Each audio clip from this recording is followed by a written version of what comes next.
Right. I think we're now live on Facebook. I think. We're never quite sure when the actual cut-off point is, but here we go.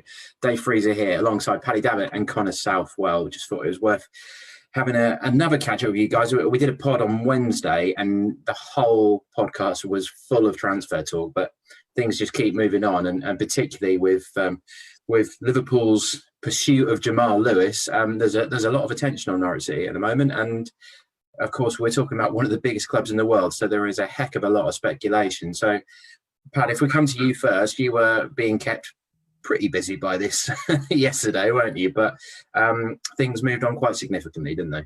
They did. And really the starting gun was Wednesday night, because that's, as we've since discovered from people who know, because they're basically making these calls, was a Wednesday night emailed offer from Liverpool. I don't need to say who it was from and who it went to. That's fairly obvious, but it was immediately rejected. And that offer, we believe, was, and that has been widely reported, but that was my understanding. It is 8 million initially, 2 million in add-ons.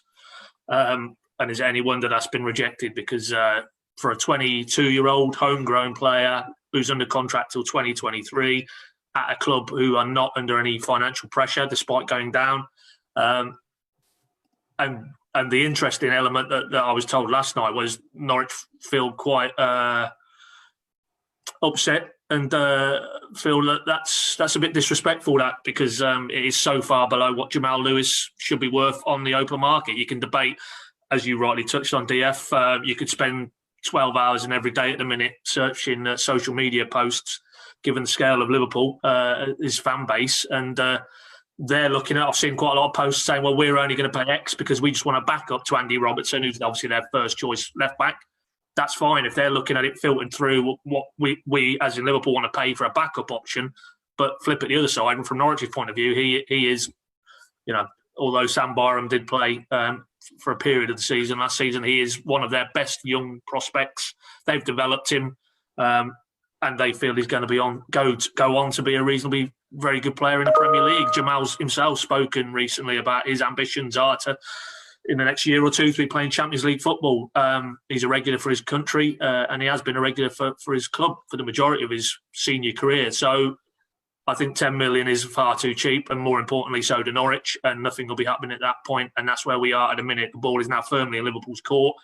By all accounts, there's 3 or 4 other lads they're looking at as left-back options. Whether they decide now to explore those in more detail, who knows? But certainly Jamal Lewis will not be going to Liverpool for £10 million. Absolutely not. No, I think Norwich fans have been quite wound up by this. I'll just say at this point, if you've got any questions, then please do put them in on Facebook, and we'll get through as many of them as we can. As it's the hottest day of the year, we thought, what else better to do at lunchtime than a Facebook Live? We'll be with you for about 30 minutes or so. Hello to Jackie Shan and Richie Temple, who have said hello. Connor, what's your sort of reading on the reaction from Norwich fans then? I don't think too impressed. No, and I think rightly so. I think there was a point that Stuart made in January when they signed Sam McCallum about how rare it is to find left backs who are homegrown, and that is going to drive the price tag up. And I think probably Norwich fans share the view of the club, really, in terms of perhaps feeling maybe a bit disrespected by Liverpool's, if it is their opening offer, but certainly the offer they've made. And I've seen a few comparisons to the fee they paid for Andy Robinson, but the reality is Hull didn't develop him and spend years on his coaching and developing. So those things come with cost as well. So I can understand why Norwich fans feel perhaps a little bit aggrieved by it slightly. And there's an element as well, I think, perhaps that Liverpool think that they can just swan in and almost pickpocket Norwich for the best players, and they've got to set the stall out early, really, the club, and that's what Stuart Webber did, didn't he, when he spoke to us last week or last month rather, and said about the fees that they would begin conversations at, essentially being the same as what they sold James Maddison for, so in the region of £20 million. And I have to say, in the current market as it stands, that it's very difficult to argue with that price tag when you consider some of the inflated fees that we've seen. Anthony Knockhart went for quite a bit, didn't he? Certainly double figures to Fulham from Brighton, and that's a championship player. So for them to come in for a fully fledged international, 22 years of age. He's certainly got a lot more potential. I think is probably, if not disrespectful, then maybe slightly offensive to Norwich City and the work they've done with Jamal Lewis. And I think supporters feel that as well, because I think there's always a bit more pride when players come through the academy, and certainly the way Norwich's model works, if they are to sell, then they need to command a big enough fee. And I think supporters have seen the money that the Murphy twins went for and that James Maddison went for. And okay, Jamal Lewis probably isn't a James Maddison, but in the market, he has certain attributes that will drive that fee up, and it's nowhere near the 8 million plus 2 in add-ons that we've seen last night. So I think Norwich fans have been left feeling a little bit frustrated, because it feels like Liverpool are probably trying to get him on the cheap and also probably trying to turn his head a little bit. So now it's probably dependent on Jamal's resolve and equally how much Norwich can withstand before, or how much they're willing to compromise, I guess, in terms of the fee. But I don't think they'll be willing to compromise too much, given Stuart Webber's comments that we saw last month. I'm a bit surprised at Liverpool's intent to barter quite so much, considering that's a pretty low fee for a club like Liverpool. You know, we're talking world, European and Premier League champions with wealthy owners behind them. They paid, 80 million for Virgil van Dijk. I think to even start, I mean, the other thing as well is it's negotiation, isn't it? I think everyone's a bit surprised by how public the negotiations have been, but Liverpool probably fully expect that they're not going to pay that 8 million in 2 add-ons. They probably know full well that it's going to be higher than that by the time that negotiations are done with. When you put a house on the market, you know, there's probably a good chance you're not going to get the value you're putting it on the market for. Right? That's how it works, isn't it? But I don't know. I did just, from the stuff that we'd heard from Webber when you went and interviewed him earlier a couple of months ago, Pad, he had talked about how good Leicester were with the Maddison deal, hadn't he? And how these big clubs don't tend to mess around. They just get stuck in, they get the deal done.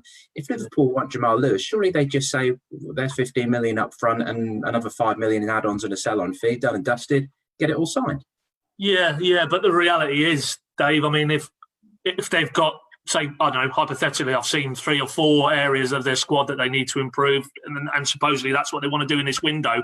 Now, if Jamal Lewis is maybe the 3rd or 4th priority, then in terms of the finances you touched on there, then maybe they've got a finite sum of money as huge a club as they are. I mean, I've seen that Timo Werner, who went to Chelsea, Klopp would have loved him there, but they just couldn't compete with Chelsea financially. So if that is the case, and you only have a finite amount of money, and I reiterate what I said at the outset, that Jamal Lewis, from Liverpool's point of view, would appear to be somebody to come in and provide cover. So you're going to bring in a guy who potentially might be developing into your first choice, but we're not talking in the here and now. It could be, I mean, Robertson's only 26. You know, he's not even at his peak probably yet. So I can on one level, I can understand where Liverpool are coming from with the valuation, but by the same token, separating out whatever else they need to do in the window or whatever the funds they've got to do that, it is, and you're right. I mean, it is an opening gambit, I'm sure, because obviously the Liverpool's recruitment strategy is now well famed for the level of detail they go into. They're very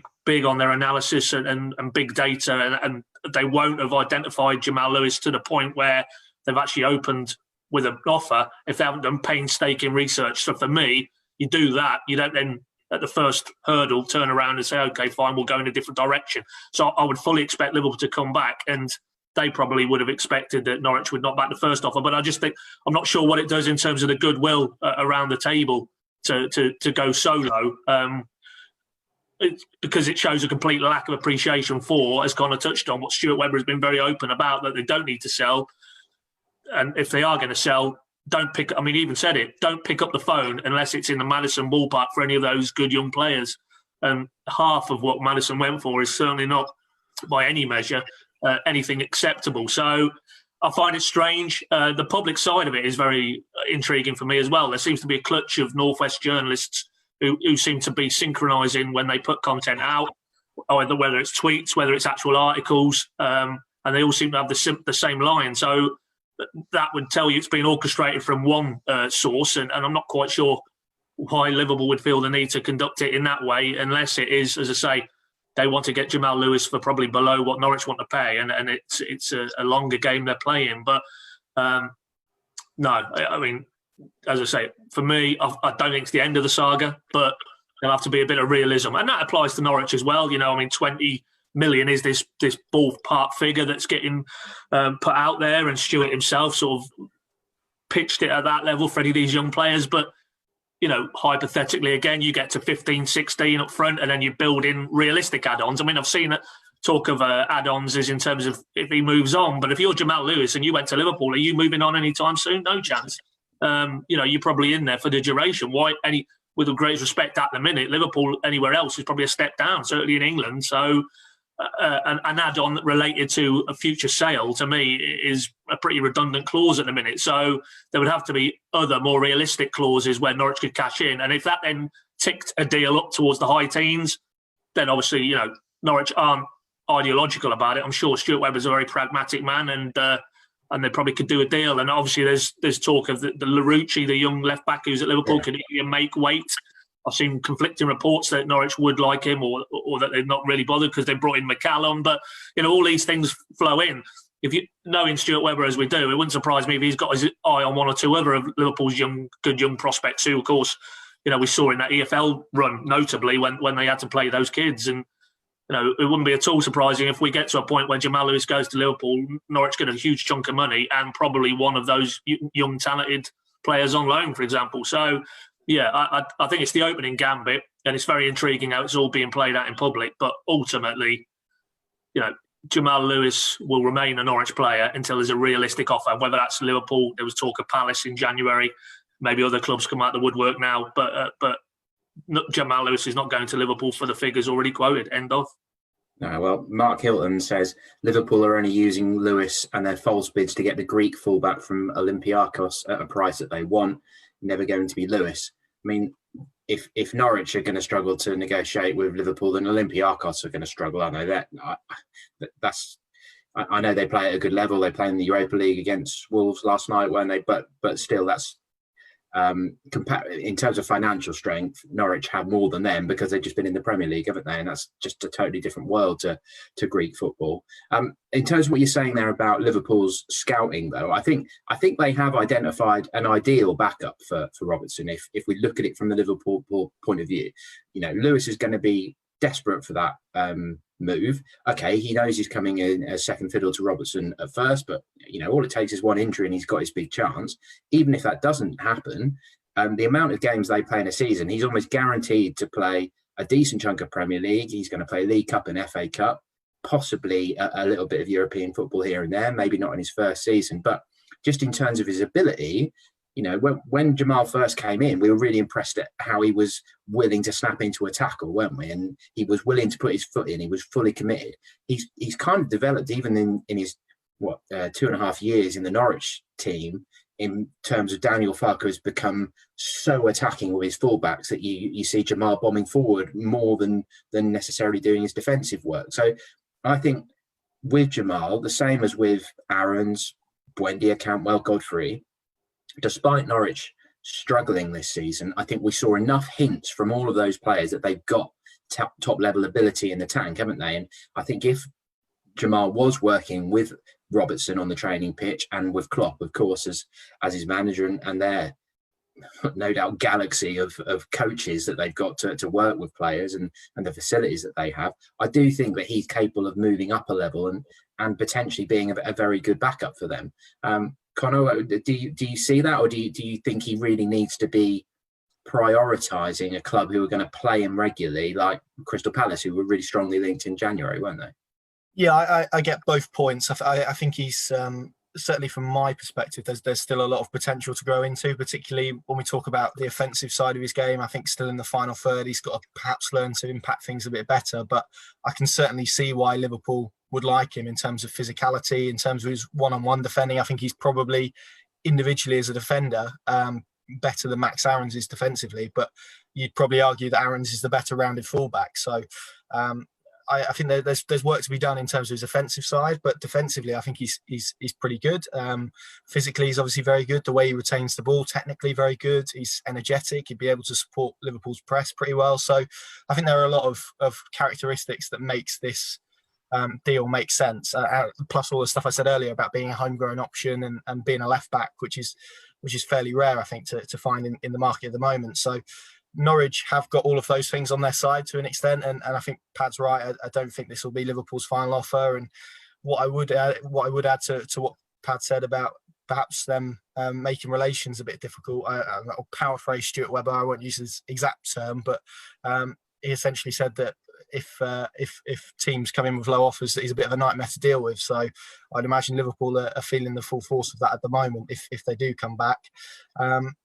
But no, it makes sense. I can understand why he'd want to go, but equally I can understand why it would be better for his development to go to a Premier League side that would play him every week, like a Crystal Palace or like for anyone else in there, Everton, Burnley, etc. Because he's at an age where he probably does need to play football. He's not outrageously young anymore. He's probably the wrong side of 21 in that regard. And he's not quite 25, so he's not quite senior and probably not quite young. He's in a strange sort of category now that I think first team football he probably does need to play. But as you touched upon there, Liverpool play so many games in so many competitions, and the schedule for the upcoming season is going to be so it's going to have a lot of fixtures in a short space of time, isn't it? So he's going to get used and he's going to play games, and it wouldn't surprise me if he did move to Liverpool theoretically, and come the end of the season we see that he made either a similar amount of performances in all competitions than the 28 he managed in the league for Norwich. So yeah, I get why Liverpool would target him. I think they probably see a lot of where Andy Robinson was at Hull in terms of Jamal Lewis, in terms of they see that they can improve him, they see that they can perhaps fit him into a system that works. It's just about, I guess, how much he views that and how much he views first team football. But let's make no bones about it. I think any player would really, really struggle to turn down Liverpool, regardless of where they are at the moment, because they're so dominant. Well, they're world champions, current European champions, although it won't be for much longer, and Premier League champions. I mean, don't need to do any more talking for them, really. That's a really attractive proposition. He's going to go there. If he does go there, he'd go and win silverware pretty quickly as well. So there are a lot of elements that I think are attractive, but yeah, I think maybe he does need to cast his eye to perhaps James Maddison and see what he did in a side that were willing to give him an opportunity, as opposed to perhaps being a backup. But then he'll probably back himself to go in there and displace Andy Robinson. And if he can do that, then there's no reason why he can't be Liverpool's fullback for a long while. Yeah, Mark Vincent says, if Jamal's dream move and it falls through, will his heart be in the club? I mean, the one thing I suppose we can say from a Norwich fan's point of view is that if you've got Jamal Lewis starting at left back in the Championship at the start of next season, then you're going to be pretty happy, aren't you? Because he was literally the left back in the Championship team of the season in 2018-19. So you could argue he was the best left back in the Championship. So Norwich hold all the cards here. Really, it's just whether the player and his agents are going to kick up a stink. But from the times we've interviewed him and stuff, he's always seemed like a really nice lad. I'd be surprised if he was going to cause any problems to force his way out. But clearly he's within his rights to, if he wants that move, which he may well have already said to Stuart and Daniel, look, if Liverpool want me, I'm sorry, but I want to go. And I don't think anyone could hold anything against him. Right, let's start getting through some comments, because we've got loads coming in. And we'll come back to this one. Jackie Shan, anything but Emmy to dirty Leeds, which is the reports to... I wouldn't put too much store by that at a minute. I think I'm seeing them getting linked with players left, right and centre, and Buendia isn't one of them. So I think you're all right for now. Who knows, in about 3-4 weeks' time, we never know. Yeah, I struggle to see how Leeds could afford Buendia, to be honest. I don't think their owner is like a super rich owner, is he? And they've only just got promoted. Buendia, we're not going to be talking about opening bids of 10 million. Not Norwich are going to, with all his creative stats, etc., that we've talked about, 20 million would be the absolute bare minimum starting bid that Norwich, if no one matches that, then Norwich just keep him and have the best player in the Championship without much doubt, really. But we'll come back to that one. Mark Vincent, 22-year-old who played in the worst defence in the Premier League, 8 million for Jamal. How much for Aaron's? I think the board will accept 12 million plus 3 million in add-ons. But as we were saying earlier, I don't think that's likely. Maybe 15 million rising to 20. I think that the imponderable we've got here, of course, is the pandemic, isn't it?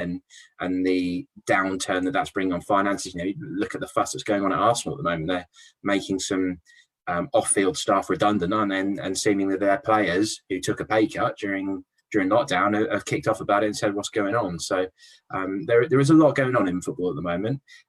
Shane Watts-Jones, hi guys, it says on Twitter we're linked to getting back Jordan Rhodes for 5 million and Josip Drmic is going the other way at Sheffield Wednesday. Well, Shane, I think I can speak for the three of us when I can say that is a load of tosh. And it's just Twitter rubbish, really. Sheffield Wednesday could not afford Josip Drmic's wages for a start. I don't think he'd go there. And there's no way Norwich are going to pay 5 million for him. Connor, I'll bring you in on this because you actually had a look at this, because there was a bit of confusion as to his contract situation, wasn't there? Some people thought he was out of contract this summer, but he's not. Yeah, I think Transfermarkt, which is a fairly sort of reputable website in terms of contracts and statistics, stated that he was out of contract this summer. That's not the case. He's got a year left. He's out of contract in 2021, so next summer essentially. And there's also the situation where he's the only striker on Sheffield Wednesday's books at the moment, although he is a bit out of favour. But given there's been perhaps no love lost between Mr. Chansiri, who owns Sheffield Wednesday, and Stuart Webber, I can't see a deal being struck for either of them, to be completely honest, if I'm being diplomatic. So, no, I don't, as we sit here right now, I don't see a situation where Jordan Rhodes is a Norwich City player come the start of the season. No, it doesn't seem a very progressive signing, does it? You know, he shouldn't be getting in Adam Ida's way now. Adam Ida, if he's not playing for Norwich next season regularly, I think he'll be expecting to go somewhere on loan, because he has to play now. He's got an international future to play for at this stage. Jackie Shan on the Lewis bid says 10 million is insulting. Sean Marshall-Nichols asked if any transfers are incoming. I mean, no, you could say there's 9 already been done, couldn't you, Bud? Yeah, don't get too greedy. We got until October the 16th, so let's just chill for a week. Sun's beautiful. Go out and have a sunbathe and come back in about 2 or 3 weeks, possibly. But no, there's nothing incoming as we sit here today, and nothing in terms of outgoings that we're led to believe either. So it's a bit of a holding pattern. But as you rightly say, DF, it was quite a hectic start to the window, and I'm sure it'll pick up again, no doubt. In terms of sales, that is, I think we've got a story on today, haven't we? The Dan Adhead is also with Sebastian Soto training at Telstar, the second division team in Holland. So we'll have to see whether those loans get sort of confirmed for the season ahead. Shane's obviously been having fun on Twitter. Shane Watts-Jones. Also, further to that, this is the Rhodes rumour that we just mentioned. There was a source, we were trying to get Harry Wilson on loan, but Liverpool want a permanent deal. I wonder if Harry Wilson rumours are linked with Jamal Lewis going to Liverpool. No idea. Yeah, Pad, I think that was just Twitter rubbish, wasn't it? Just people putting 2 and 2 together. Harry Wilson was on loan and a regular for Bournemouth in the Premier League last season. I don't think he's going to see himself dropping down to the Championship, is he? Correct. Quite. And I'm not convinced by him either. I think if you take his excellent free kicks out of his repertoire, I'm not convinced he's that great. To be perfectly honest, they've already signed Kieran Dowell, who I would say is quite a similar type of player and who's hopefully still got a lot of development in front of him. So, right. How many more have we got here? Shane again says most of our younger stars will go for 20 million plus. Mark Simons, I think we would have done better with Jordan Rhodes in the Premier League than with Drmic. Yeah, Connor, would you agree with that? Yeah, I probably would. Yeah, I think so. It's just not worked, has it, Josip Drmic? I think sadly for the lad. I mean, those quotes that we picked up on, what was it, a couple of weeks ago now, I think probably tell the picture. And it's probably, without knowing the lad, I think when he's coming out and saying that it's nice to play against Pogba and Van Dijk, and you know he's smiling as he walks off the pitch when Norwich get relegated, whether that's his intention or not, I think you probably get the wrong impression, and I think he's probably rubbed people up the wrong way. So I can see him maybe not going permanently, but maybe getting a loan move somewhere and that being parked until next summer, if I'm being completely honest. Well, Jackie Shan says, great person in the dressing room, I'd take him back for free. Yeah, I think most Norwich fans would be perfectly happy to see Rhodes come back, but I just don't see it happening, like I say, mainly because of Adam Ida. Lynn Coombe, the worrying thing is if we don't let our young lads go, will they want to play for us next season and give it their all? Now, this is one where Norwich have got quite a bit of experience, haven't they? If you think Rob Green, Dean Ashton, Leroy Furr, Robbie Brady, players that after relegation have stuck around for a bit, Martin Olsen, and generally those players from experience or from memory all were pretty decent when they're in the Championship, because I think they they had the bit between their teeth and trying to prove that they were ready for a Premier League move, even if the club wasn't, if they'd outgrown them. So, but Pad, I think as soon as relegation was confirmed, we haven't been, if we say sort of the five in Buendia, Cantwell, Godfrey, Lewis, Aaron, we've never been expecting all five to go, have we?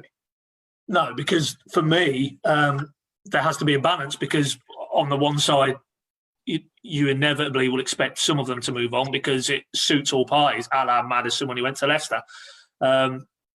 But ultimately, the objective now is for Norwich to come back to the Premier League as soon as possible, and you are not going to enhance your chances by all of those five walking out the door this summer. It's just, and that would not play at all well, would it, with your fan base, given you've told them consistently, both head coach and sporting director, we don't need to sell from a financial point of view. So if you then offloaded all five of those en masse, and it's not to do with finances, what is it to do with? Because ultimately, the bottom line is now they need to be really challenging, and we all hope coming straight back if they can. So balance for me, there will inevitably be some of those go. I think if you were to put me on the spot, I think Aaron's will definitely go. I think Buendia will definitely go. And now clearly Lewis seems to be in demand as well. But if I was looking at it and you say of those five, if it got beyond three departures, I think it tips too far the other way then in terms of having a squad good enough to really realistically challenge at the top end. So then you get into, well, Stuart Webber and Daniel have got to be very persuasive, because there might be the two who remain would probably feel, well, you've let three of those lads go and I want to go as well, and why aren't you letting me out? But then it becomes a man management side of things, and as you reeled off those names there, none of those lads I can recall down tools and refuse to play, and I really wouldn't expect any of these five to do that either, because they're all homegrown lads to a greater or lesser degree, whether your Cantwell came in at the age of 7, 8, whatever it was, or 16 odd Godfrey. They all owe a huge amount to Daniel for giving them the opportunity. They've been well remunerated in terms of the contracts they've been given. And I think that, to me, would ensure that there wasn't any issues that Daniel would have to deal with. And it's just popped into my head that he was actually pushed on this very scenario towards the end of last season. And he was quite bullish and said, if they've got a problem, simple as, they won't play. We won't play them. They'll be parked here and they won't play. So I think it's pretty clear with Webber and Farker at the helm that there won't be any negative issues if any of those lads are kept in the building. But let's be honest, we have to be realistic. Do we expect Emi Buendia and Max Aarons to be Norwich next season? I don't. Definitely not. They've already made moves to bring in players, Dowell, Poeta, where Buendia plays, and obviously Byram's already in the building, and they brought in Barley Mumba. So, as much as we'd love to have those five lining up for Norwich come September's kickoff, it's not going to happen. So now it's really about, for me, Webber has to be very clever how he goes about this, because I don't think what they can afford to have is we get to September the 12th, which is the opening weekend of the season. There's still a month plus left in the window in terms of the transfer window. You cannot have, particularly that first month when Farker really, after what went before, 10 losing straight league games, they need to hit the ground running. They need to be winning games in that first month. And what you don't need is 3 or 4 of those lads still here with loads of speculation around their futures. So that, for me, is the big test for Webber now. It's not so much what Norwich now do from here on in and bring players in, it's how they manage that situation, because the last thing Farker needs is those first few games when it has to be the focus fully on winning matches and getting Norwich off to a decent start in the Championship, is to be fielding constantly questions about where's, hypothetically, Cantwell going? Is he staying? Where's Buendia if he's not already gone? That is the real crux for me of what happens over the summer from here, because I think if Norwich can manage that situation, then they stand a far better chance of getting off to a good start, which is essential. The perils of working from home. My neighbours just decided to crank up their music, but they are enjoying the hottest day of the year. I thought I was boring you, DF. I thought you were getting up to go somewhere else. Yeah, enough. No, I just thought I'd better close the window. I did mention Leroy Fer in there, actually, and that, while you were talking there, just remind me, he came back for one game, didn't he? So what would that have been? 2014-15 under Neil Adams, and he played like a man possessed in a game ahead of the transfer deadline, didn't he? And then he was literally gone a couple of days later to Swansea, wasn't it? No, QPR, sorry, wasn't it? That brought him. Right, here, a few more comments. Hamish Jolly, greetings from Vietnam, where I'm sure it's even hotter than here. In fact, Hamish sent me a good picture on Twitter recently of he's converted some locals into Norwich fans as well, and sort of commandeered a few bars where he can watch the games during lockdown. Looked like he was enjoying a few beers. Anyway, greetings from Vietnam. How serious are the Vrancic rumours? I think he can still do a job in the Championship. Any news on where Tribal and Leitner are likely to go? Personally, I'd like to keep Leitner, but think manager and his relationship have broken down. Also, any idea on when fixtures come out? I've got a loaded one there. So, Connor, if I come to you first on Vrancic, we obviously had this interview from Bosnia yesterday, but an interesting element in that, in the interest from Germany.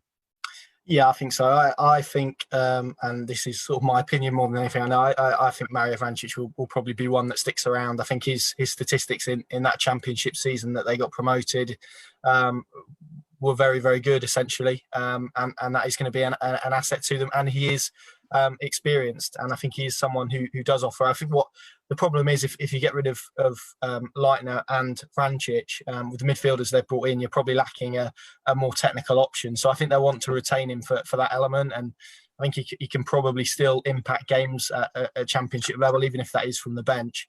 I wouldn't be shocked if another midfielder did come in, to be completely honest. So yeah, I think Vrancic will stick around. The second part of the question, in terms of Leitner, it's obviously a shame, because I think in that Championship season we all saw he was capable of. We saw in flashes the quality. We saw it against Newcastle in the Premier League, the way he can dictate games and the talent he's got.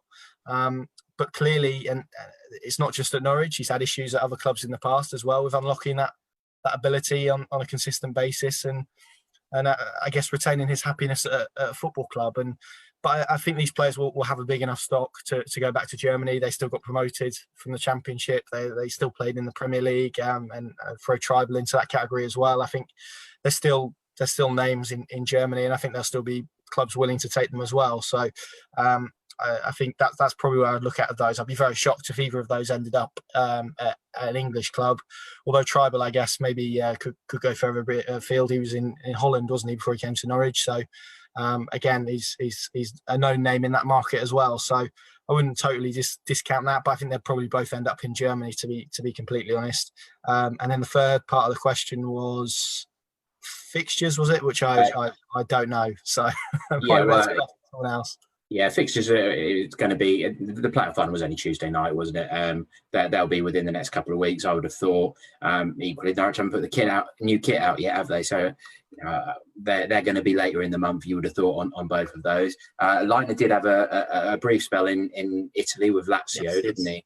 And he does qualify to play for Austria, doesn't he? So I wonder whether he might have a look at somewhere in Austria as well. But who knows with those two? They've not been linked with anywhere. I mean, Leitner, yeah, I think most of us expect him to go, because he was expected to go in January. But again, when he was fit, was one of the best midfielders in the Championship. So if he's still around and they're going to use him, great. And equally with Tribal, I don't think many fans are going to be worried if he's still around, because he's a decent player, isn't he? But the frustration for me with Tribal is that he's never filled Tetty's boots as the sort of defensive midfield successor, and he's not quite a Leitner or a Vrancic in terms of the creative stats, is he? He's sort of somewhere in between. So I think that's just a case of the squad needing freshening up with those lads going. And Vrancic, I mean, Arminia Bielefeld are the team linked, and they just won Bundesliga 2, so they've been promoted to the top flight. So that's all well and good if they want to bring him in, but for me, with Mario,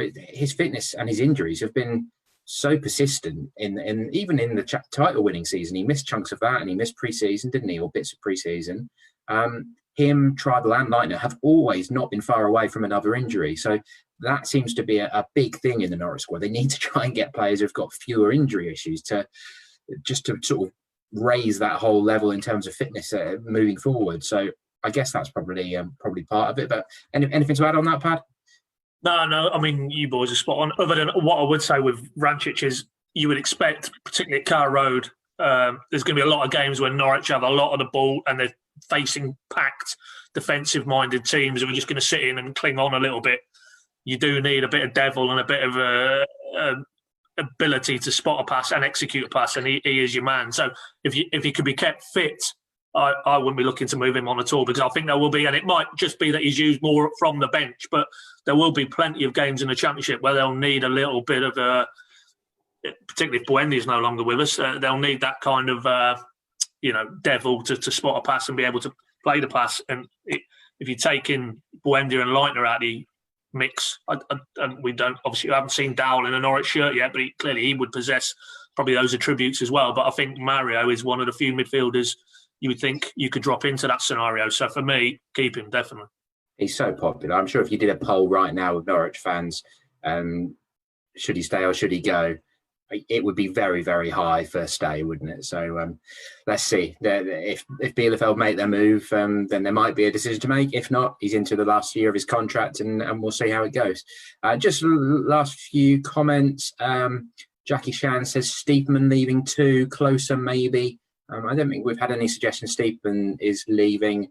Closer, I mean, if they were to bring in some defenders, you could maybe see that, but with his wages and just off the back of a long-term injury, I'd be surprised to see anyone coming in for him, really. I think he's sort of needing to make a bit of a fresh start with Norwich.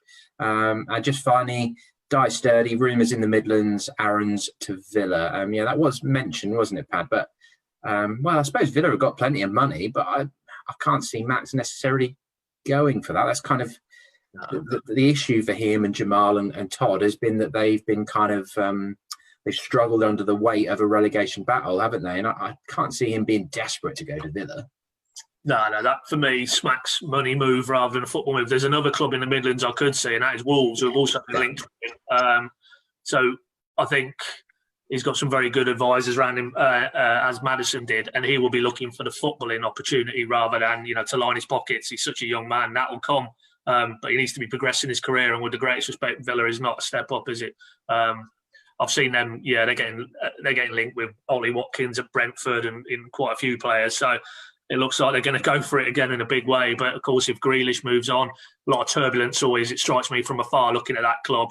That's not a good fit for Max Aarons, I don't think. Don't see that at all. I would add to that they've just appointed a new sporting director as well at Villa, who was at Copenhagen, I think, and he's essentially renowned for buying players for fairly small fees and turning them into big fees. So I think we may see a shift in their transfer policy. I don't think it will be quite as gung-ho as it was last summer.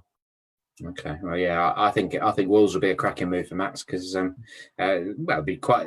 They might end up in the Champions League because they could still win the Europa League, couldn't they? So that wouldn't be that dissimilar to Jamal joining Liverpool. But we shall see. Let's call it there. As we say, it's the hottest day of the year. I'm sure you all want to get out there and enjoy the sunshine. If you haven't already listened to this week's Pink Un podcast, then that's very much worth a listen because we got through loads more stuff than we've even managed in 40 minutes on this Facebook Live because there is so much going on with Norwich City at the moment, even though there's no football. The roller coaster ride continues. But thank you very much for joining us. Pinkun.com, of course, is the place to go for all the latest, and we'll catch up with you very soon.